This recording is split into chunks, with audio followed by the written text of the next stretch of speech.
to the Gransberry Chronicles Weekly Pick'em 2021.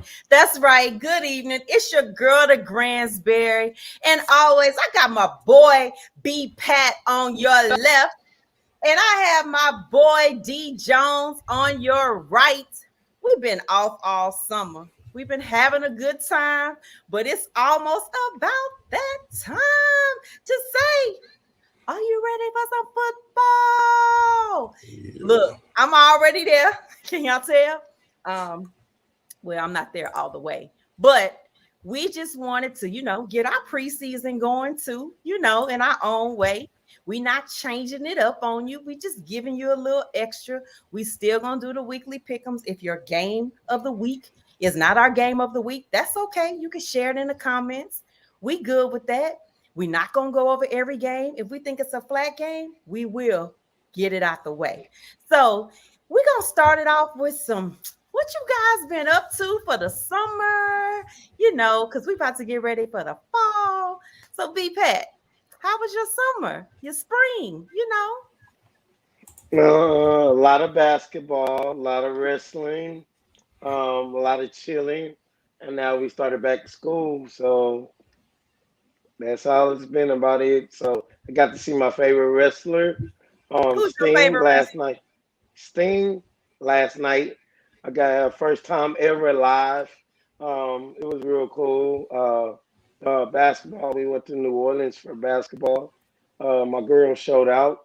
They did good towards the end of July. And of course, relaxing. School year's back in session. Got to keep our mask on. Shout out the team name, B. I'm just saying my girls. What's the name? What's the team name? The Houston Dream, my age squad. Okay, well, thank you for acknowledging them. I would be mad if I played with you. Like, sound like you whatever. Is it one team? Do you coach two teams? Like you hiding? Nah, nobody's hiding. Nobody's hiding. I wore the shirt before on the show. I wear it again during the course of the year. Well, speaking of school, my boy D Jones, what's going on with you? How's things for you? How was your summer? It was pretty low key. My youngest daughter graduated from high school a year early, might add at that. And she's headed to Prairie View. So the summer been pretty much, prepping for her to go to PV. And we just actually had move-in day a couple of days ago, so I'm missing my boo. But she doing her thing on the hill. But other than that, it's been a low-key summer for me, just catching my strolls, following my strolls, getting back to the ship. Well, speaking of the strolls, I think it's been a low-key summer for me as well, COVID protection. But I have enjoyed some amazing baseball on the road. Definitely not low-key. It was low-key for Definitely me. Not Nothing low-key about it. I started off in Minnesota and I checked out, the strolls on the road. I had a really good time, checked out the Prince Museum, a little sightseeing. I paid some respect and went to the George Floyd Square and saw some of the things that they have created in the area to basically acknowledge Black Lives Matter. And then I, shifted on over to Motor City and checked out a few things over there. I actually caught a foul ball, still not a home run, but I got a foul ball in Detroit. Almost barehanded. That counts. Is it as bad? I'm sorry? Is it as bad as Jalen Green for the Rockets said it was? No comment, because I'm not going. I have friends from Detroit, so we're gonna leave that alone. But I will say I kept the Detroit visit. I flew in that morning, went to the game that night, and I was back home by 8:00 in the morning. So you can assume what you want from that. But I will say that at this point, I've went to 5 cities this summer, and that one's in 5th place. And so when I left there, I took, I chilled out for a minute, and then I did my West Coast baseball, and I started in Seattle. And Derek and I traveled to Seattle before, but we didn't get into everything that's available there. So, that was a great opportunity to backdoor another trip to the city. Still amazing people, amazing food. And it's like the perfect weather, right? And then I hopped on over to San Fran and checked out more baseball, more crab. So I had some amazing food again. I actually love the pier and I love the crab house in San Fran. So I try to go every time I'm there, and I really, that was more of a business trip because the Texans play there this season and I was scouting out the area, trying to make it, something great to give to people that plan to attend there under my Grand Sports Travel to share with them since the season will be a little longer this year, and we'll talk about that later. And then I had, they say there's malice at the palace, and that was players and fans, but I went to the Dodgers game. This is the first time fans were back in the ballpark since the scandal in baseball that involved the Astros. And I will say that it was the most disrespectful scene of fandom I've seen everywhere. And I understand people believe in their fandom and they believe in their team, but we're all fans, right? None of us play for these teams and none of us actually banged on trash cans or had anything to do with any of it. We're there to support our team. Now you can boo the team, but I don't really think you should make it into a personal battle with fans. And it really did become that. And I was very disappointed. So I will say that I was very disappointed in that information. And I didn't let it ruin my trip, but I definitely made sure to make the best of it. I toured the stadium, the ballpark in LA, because Dodgers Stadium is a very historic stadium and I wanted to be a part of history. I love history and the history of sports and things like that. So I'm not just an Astros fan, I'm also a fan of the sport. And I always give a shout out to my Uncle Bubba, Lawrence Williams, who introduced me to the wonderful world of baseball and attending professional games. So baseball is always dear to me because it was my first professional game to attend live. And I went to SoFi Stadium. That was an awesome, awesome experience. The tour was amazing, amazing. So, well, that's all I did for the summer. So I didn't really do much. I just tried to check out a few things and it went okay. That's all I can say. I mean, I don't want to. Not much, but a whole West Coast road trip. That's short. I'm still not done with the West Coast. Actually, I have to go back to San Diego soon. Hey, really? That's major though. That's major. That's nice. I mean, that's not minor to me. I mean, that's pretty dope. That might be the best one.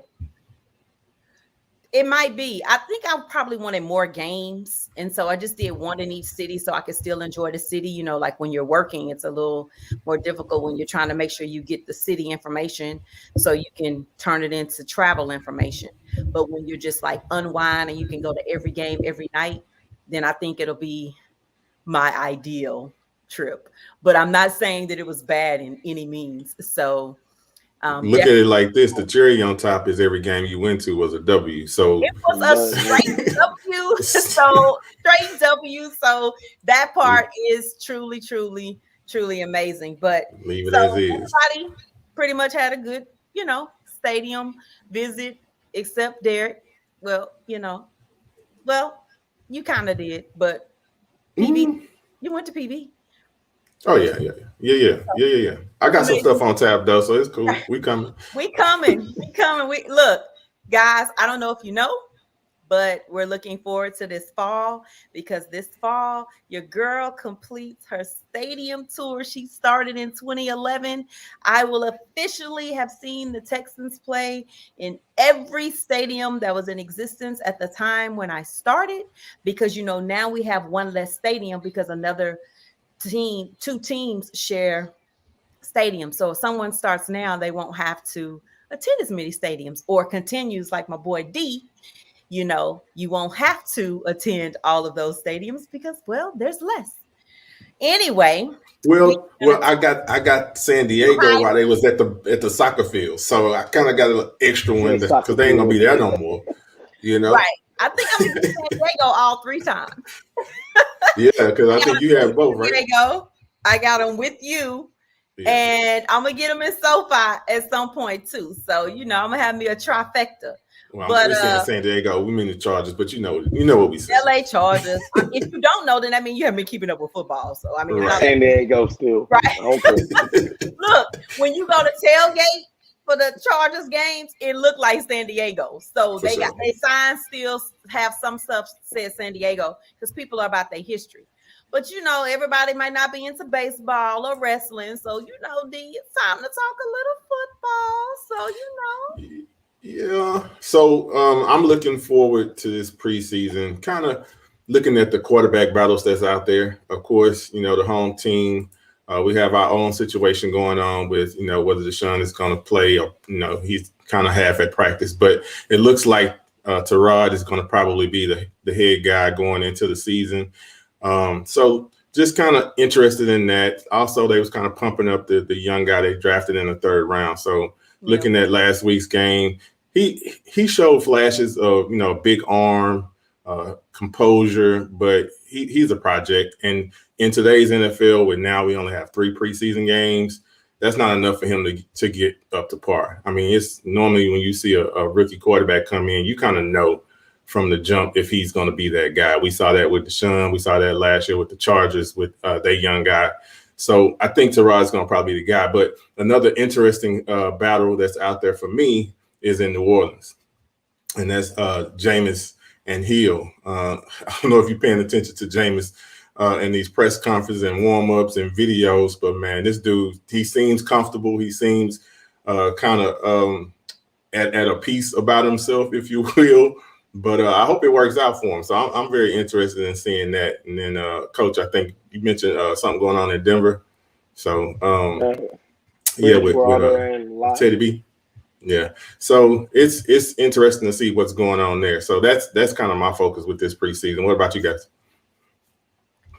I'm not that worried about New Orleans. I think for the best interest of football, they're going to at least start with Jameis. If something doesn't pan out, then they already have routes. And I don't mean like plays, but I mean they already have options set up to use Hill. And that's not really a stretch for them. So the better thing is to see what do you have in Jameis. And you have a little bit more benefit with the extra game. Not that you want to lose another game, right? It's already a tough division in its own right, but you have enough balance to try to give that a go. And I think the only way you can do that is go ahead and put him out there. He's been in the league long enough to accept his faults, know his shortcomings, and what he should be working on. So if you're going to project your team, it would be after your failed attempt. You shouldn't project your team and hope for the best with Hill. I mean, for the most part, that goes to your whole conversation earlier. LA Chargers didn't do it. They didn't project it. They projected themselves to say, we're going to put Tyrod out here. The Texans knew they had Mills. They're not saying we're trying to push him for week 1. They're being very assertive in their answers. And so the only reason the only teams that are really in dispute about that right now is really the Broncos, and the player mind. It's a good point. In Chicago, they think they're right. It's a battle. That was going to be correct. But in reality, correct. But in reality, we pretty much see that. And I really think that that's going to be the going trend now. Like, even if you draft a quarterback, unless you're drafting your, Andrew Luck's, hopefully, Lawrence, we don't know yet, but those styles of QBs that played at a high level in college, seen a lot, did a lot, and you can take a risk on a few games to start. Your best option is to draft what you need, but also make sure to give them a chance to grow into the position. And we're never going to see these guys have the arm of a Mahomes. So that part won't happen, but we see the benefit of using the system the way Reed did. I'm going to draft high, put you on the bench, get you ready. And when I put you out there, fire. Right. I mean, I I think that's what helped Mahomes actually more than anything was to sit out there 1 year. When he sat out there a year, and then when they put him out there, he was ready to play. And then on top of that, going back with Chicago, they don't want Andy Dalton to start. Fans don't, but then they want, they've seen Justin Fields in at Ohio State, and then the preseason game he did very well, but that was against twos and threes. And to see what he's going to do ones when they start blitzing them. So you're right about I totally agree. Everything you said, Natasha. Coach, what you think about Fields saying he think the game is slower? It's slower than what he thought. What y'all think about that comment? Well, naturally, it was going to be slower. He's playing against guys that he basically played against last year or 1 or 2 years out of college. But I mean, it was going to be slower in that context. But however, I will say, what happens if you're going to have Aaron Donald after you? Clock starts going after that. So, in fairness, okay, everybody will have Arnold Donald going after them when the season starts. So I mean, Aaron, I don't know. I'm trying to have a drink. Sorry. You put the name together. It's cool. Right. I put all the names together. My bad. But we all know who I'm talking about. Shout out that I took a picture in front of his locker. Anyway, but my point, to go back to what we're talking about. So we all know that the game is going to move a little faster when you actually start the season. That's for everybody, because like you said, 90% of your starters are on the sideline watching. But I think it's unfair to not take his comment at value, right? At face value. That's what he saw in front of him at the time.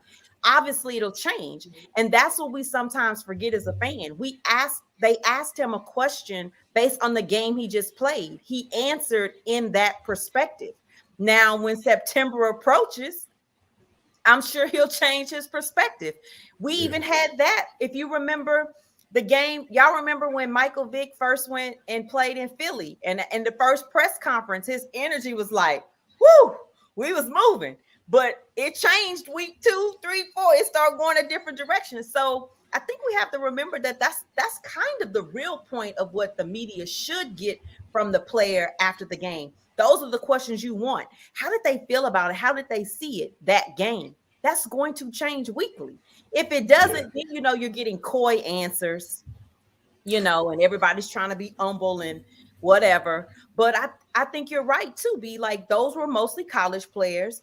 They're still used to a different rhythm, and it was moving slower than what he expected because he's watching TV too. It's not like he hasn't watched pro games. So trust me, he'll be ready. He knows what that's on the other side. He know as a QB, you always coming for him. So it don't matter if it's Donald or somebody else. A third string D coming for you feels just as bad as a first string. Right, that's true. It's quicker feet. Especially when they're trying to make a team. You're right. Correct. But just to add just one little piece to that too, I think, like you said, a lot of times we take it face value, right? And we take it very literal.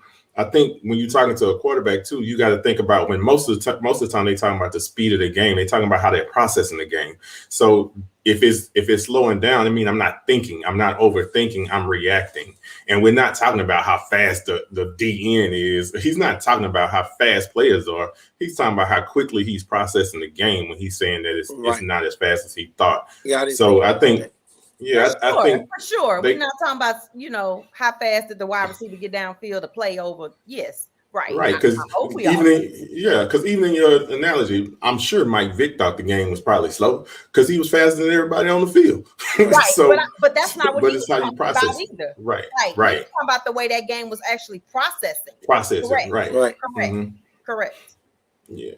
So I'm looking forward to it. I mean, I don't anticipate at this point that I'll be attending any preseason games, mostly because I'm actually still, kind of trying to wind down my relationship with my summer boyfriend, which is baseball, because he knows that after Labor Day, he is not the priority. He is the side.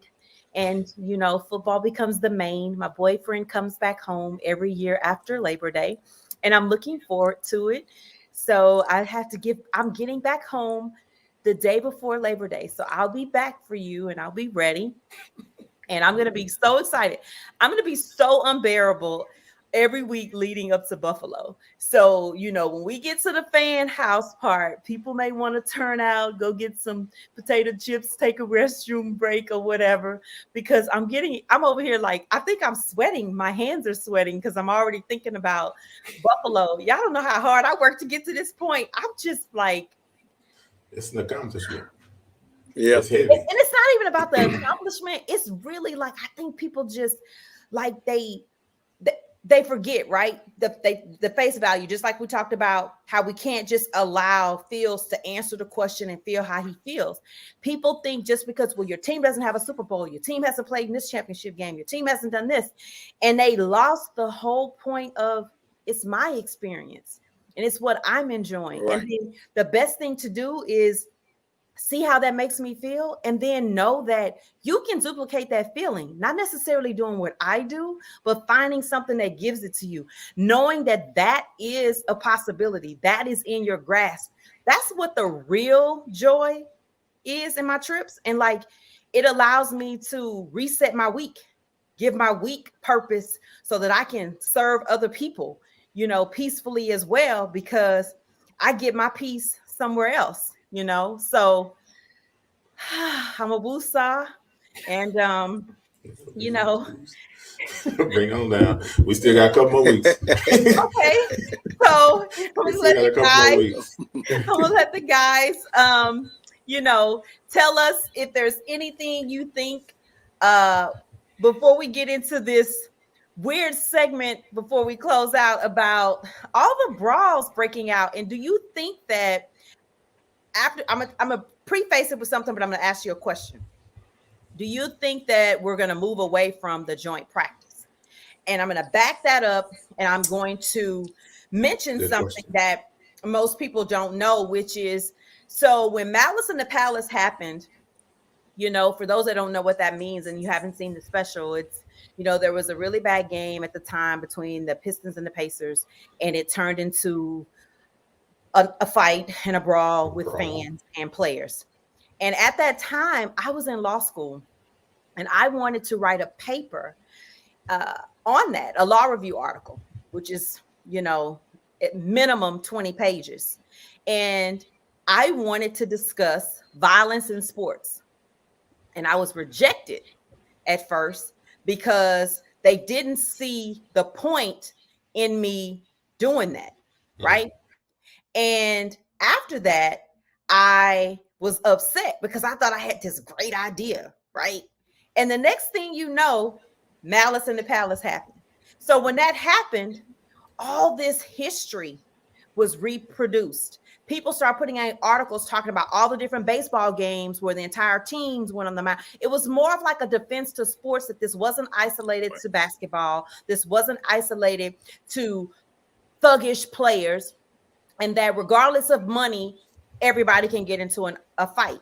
So I resubmitted my request, and it was approved. And I want to make sure I find that article, and I'm gonna try to see if I can put little pieces of it out, because I talked about all of that and how back in the day, the Eagles were one of the first stadiums to have a jail in the basement, and they tried you at the games when you got into fights so they could handle it all right then, and now it's commonplace to have a place to basically hold people that they arrest at games that you don't even see. And shout out to the person that actually recorded and caught the unruly fan at the Rams game who threw the drink and started the fight. People say people don't help, they're always recording. Well, that recording proved to be the best help for everybody, because it really just made it look like all aggression from the wrong party. And really, you don't have an option to defend yourself if somebody's throwing things at you. You think to fight whatever direction it comes from. So that's not defending a side of the fight, but just the fact that a third party started all this in the first place. So cameras do have value, and sometimes recording is a good thing. And so with that, I segue back to what I asked you guys about. Do you think the recent fights, the Rams now, they're having fights in joint practice, with two teams. The Giants had a fight with themselves, so we don't think that's a joint practice issue. And today, our boy AB got a clean shot. I mean, that was a clean. I mean, that photo might be entered into photography competitions because I mean that lens caught a knocker. So back to my question: do you think with this recent issue of consistent fights at joint practices that we'll find an end being put to that option? I'll let you take it first, Coach. Oh well, haven't been to I went to the Texans preseason practice. They didn't have a joint practice. They said they weren't having joint practices because they felt they could get more work in with their team and try to get acclimated. And they already had competition amongst the team as far as different positions of where they're going to start, whether so and so was going to make a team. The joint practices part, I believe, is still going to be there, but bits and pieces are going to be taken out. The reason why I say that is because the preseason game is usually used to be where you're facing another team going against another scheme, so to speak. And a lot of the coaches are holding out their quarterbacks or their star players because of the joint practices and because of not playing the preseason games. However, if this trend happens, it may start slowing down like one team per summer, like the Rams and let's say the Rams and the Raiders, right? They'll just practice, joint practice, and then the rest of the time, that's it. I think the league might start, we'll start to like shut it down to one joint practices, but it just depends on what the coaching staff believes as well. I don't think it's going to change. I don't think it's going to change. Number one, first and foremost, ever since they've been having joint practices, they've had fights, and that's part of the intensity that some of the coaches even egg on.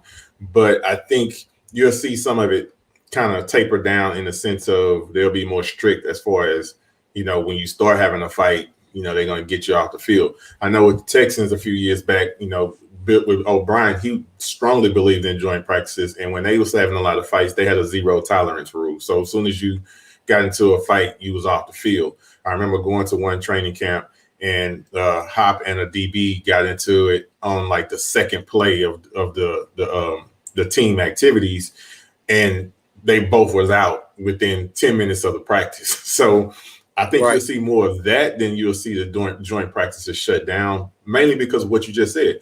Number one, the preseasons are cut down from 4 games to 3. And they're holding people out because of the joint practices, because they feel like they're getting enough work in those joint practices against the ones on those other teams. So I don't see it going away, kind of for the same reasons that you said, but also just because it's nothing new. It's just they'll get more strict on it, but I don't see it going away. The Rams, though, I noticed watching Hard Knocks, they was getting into it with the Cowboys, and then now today they ended up shutting down practice a little bit earlier against the Raiders. So I just have to think, is that aggression being encouraged by the coaches in a sense? They want that intensity. They want them to kind of, because when you start calling teams soft, and the Rams, that word have come up because they've fallen short the last couple of weeks. Then the coaches start challenging them, and then you get things like this. But no, I don't see it going away. I mean, just because that's the best work that they get, really, because that's why the coaches and the players have been saying we don't need all these preseason games because we get more work in these joint practices. Right.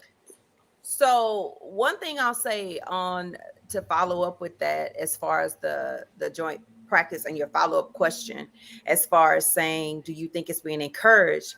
I would never say that fighting is being encouraged. No, not the but fight. I would say that, some people could perform better for camera. Meaning there may be things they would have been willing to let go more of if it was just local media there, but when you're a part of a show, you get a show sometimes. And it Yeah. doesn't mean your feelings aren't real. It just means that some people are good at allowing themselves to ramp up their energy. I think a good example would be, you guys have hung out with me in a non-sporting event. I would say my energy level is high naturally, right? But if you hang out with me at a game, it could be elevated. And so if you're not somebody that's used to seeing that behavior, it may be a little unsettling to you, but at the same time, that's that person. They're not really being different. It's just they're in an elevated situation. And the elevated situation doesn't necessarily mean just the camera. It could mean seeing the competition at a closer setting than you do at a game. Because at a game, you have so many formalities. If you step on the other side, you're offsides. You're not really going to get too much time to get close and up in the face. There's way more cameras and mics, hot mics at games. And so there's a little bit different energy. Also, something I didn't think about too is these guys haven't had joint practices, for those that have already been in the league, for 2 years. Because there was no preseason last year. There was no interaction with another team. So I think these guys are like ready to get back at it. Everybody who didn't have the season they wanted, the energy they wanted, they're trying to bring it. They don't want to wait till Labor Day and then say, okay, I'm cranking it up. So that's what I think. I mean, so other than that, I'm ready for them to crank out these games so we can get to the real thing and move along with the season. So I want to take this time, and I'm going to thank everybody for joining us on our preseason. We'll be back preseason. We'll preseason on Thursdays, and then the regular season, of course, we'll move back to our Wednesday nights. And I want to tell you that we're going to introduce something new this year. We will always have some type of fan energy segment as a part of our show. And I'm looking for some other fans that want to talk about, their excitement, their joy of their team and game based on what's going on that week. But I'm thinking about doing like a little Q&A live on IG. I'll let you guys know more during this preseason, but we'll definitely be back every week, 7:30 during preseason on Thursday. And we look forward to seeing you next week, talking about the action from this weekend and seeing how everybody's feeling about that last preseason game. So, as always, I want to have my boy B Pat tell you where you can find him. Coach B Pat on Twitter and Facebook, Instagram. On Facebook is Brandon Patterson. Brandon Patterson with Entanglement Part Yeah, I'm about to say. Oh, whatever. Never. We're coming back. We're coming back. Never. You should just change your name to that, bro.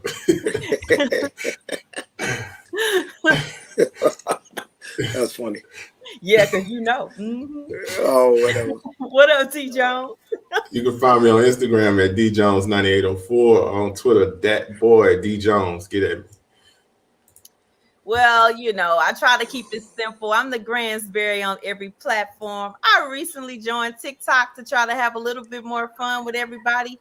Look, I'm doing things in a different way on TikTok.